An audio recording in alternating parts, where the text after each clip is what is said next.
Hi guys, meron po tayo nabaling Purple Delight dito. Sa sobrang bigat po ng kanyang katawan at ng kanyang mga dahon, eto nabali siya. Tapos madalas pang umulan, so naiistakan ng tubig siguro yung mas lalong bumigat yung kanyang mga dahon. Kaya po natuluyan, tapos wala naman pong suporta dito sa pinakang ibaba. Kaya po nalaglag o naputol na talaga siya. Buti yung isa is talagang bumaluktot yung kanyang katawan kaya po hindi siya nahulog. Pero ito ay naputol na siya kaya kailangan ayusin ko ito. Matataba po kasi yung kanyang mga dahon kaya po mabigat siya. Kahit po mataba yung kanyang katawan, talagang bumigay pa din po itong ating Purple Delight. Aakyat po ako guys, tapos lalagyan ko yan ng alambre para dyan pa rin po natin siya itatanim. Andito na tayo guys sa taas.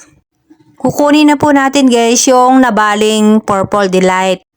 Yung mga dahon po palang pinatubo ko, ito na po yung mga tumubo sa kanya. Malalaki na po yung mga babies nung ating mga Purple Delight. So nilagyan ko po dito sa gilid para po tumimbang o bumigat kapag lumaki na to, kasi mas mabigat po yung dun sa unahan, dito sa likod kasi walang mahaba, kaya po tinamnan ko dito ng mga dahon para po tumubo, para kung sakaling lumaki sila magiging balance po yung bigat ng ating mga Purple Delight. Yan, kunin na natin yung dito na putol.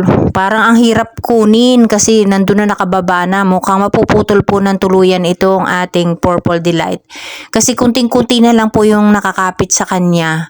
So titingnan natin kung pwede pa natin ditong ilagay siya uli, o kung hindi, try natin ilipat sa iba.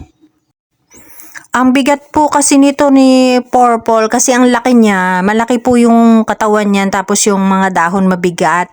Kaya po bumigay talaga itong ating Purple. Ayan, nako, ayan, mapuputol na siya ng tuluyan. Tapos natanggal na yung mga dahon. Ayan, mahirap pong kunin guys.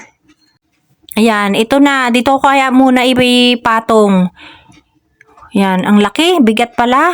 Kasi matataba po yung dahon niya.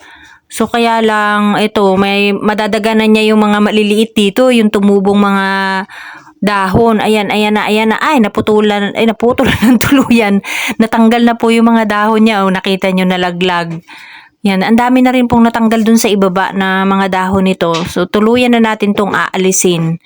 At isisingit natin dito, kaya lang parang mahirap na pong isingit kasi dikit-dikit na po yung humaba dito, magkakasagian sila, baka maputol yung mga dahon nila. Ayan, tingnan po ninyo, ang taba ng katawan nito, tapos ang dami niyang dahon. Itong mga dahon na to, magbibigat din siya kasi matataba din po itong mga dahon. Matataba po yung ating Purple dito sa itaas. Mas gusto nila dito sa taas, kaya gusto ko po na mapuno muna ito ng mga Purple. Tapos air dry ko na lang po dito, kaya ipatong ko na lang. Kasi hindi natin ilulubog yung naputol sa kanya kasi bagong cut pa lang yan o bagong putol. Mabuti na lang po, mainit ngayong araw na to. So, ma-air dry natin yung kanyang dulo. Hindi siya umulan ngayong araw na to. Kasi kung umulan po, aalisin ko po ito dito at ilalagay muna natin dun sa may bintana para hindi nauulanan. Mayroon na rin po itong suloy at malaki na. So, taba po ng katawan niya, oh. May naiwan pa naman pong katawan nitong ating Purple. Merong maliit, siguro 1 inch.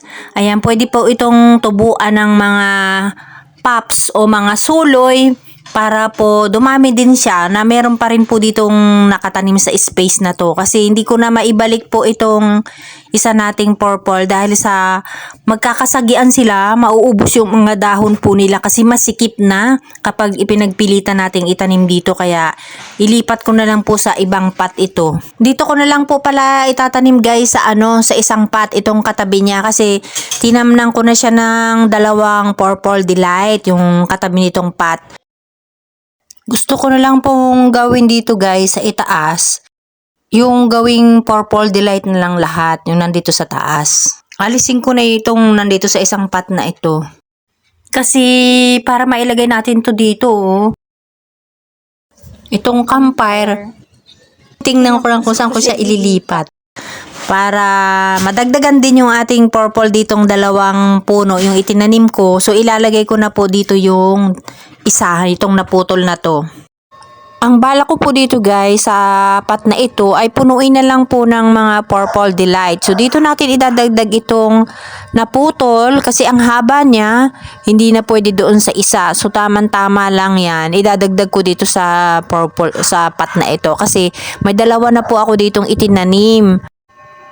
Gusto ko guys itong pot na ito ng ating sakis ng ating purple. Itong katabi niya, purple na rin po. Gusto kong punuin na rin siya ng purple kasi matibay alagaan ng Purple Delight kahit po matagal ang ulan. Katulad nitong nakaraan, napakalakas ng ulan at talagang araw-araw po umuulan.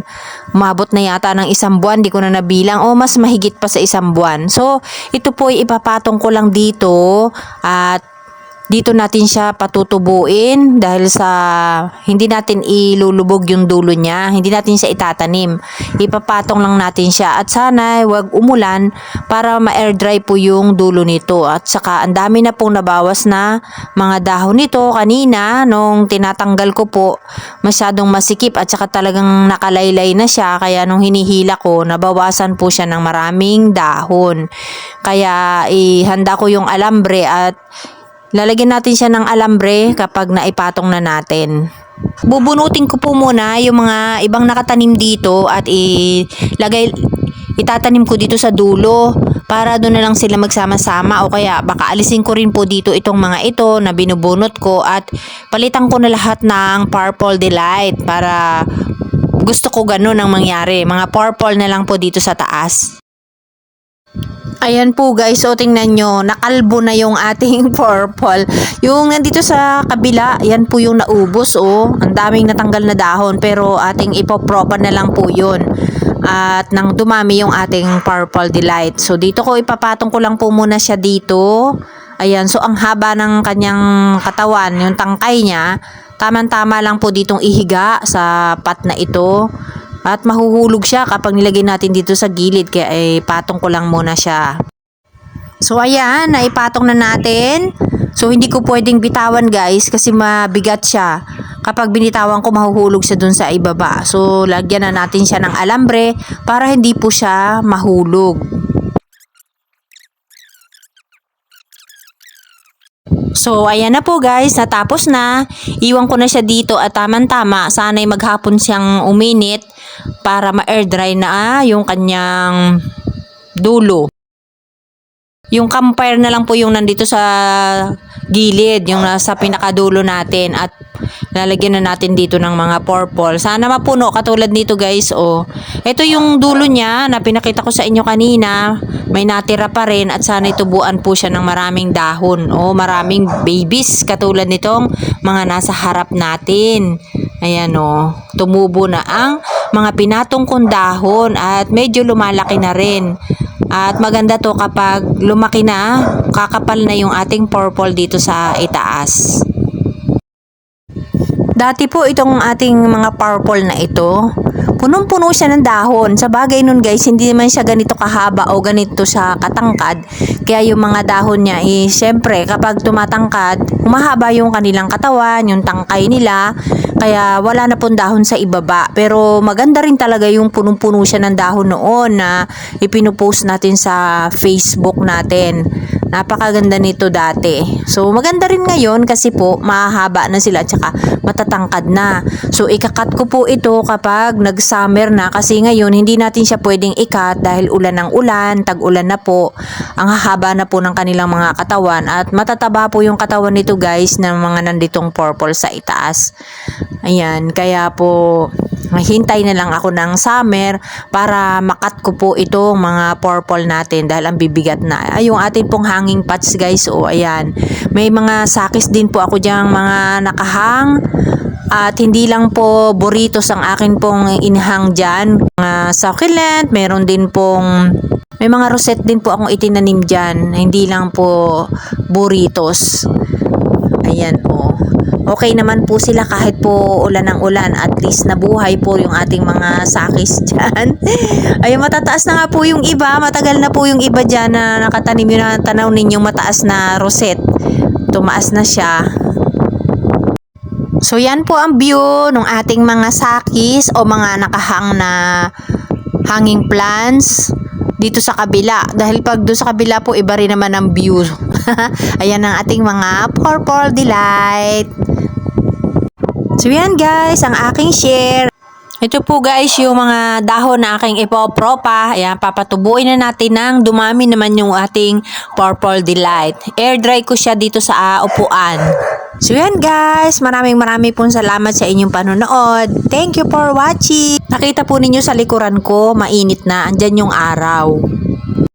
Thank you for watching guys. At sana po wag ninyong kalimutang mag-subscribe sa mga bago pa lang pong nanood dito sa ating channel. Mag-ingat po kayong lahat. Bye-bye!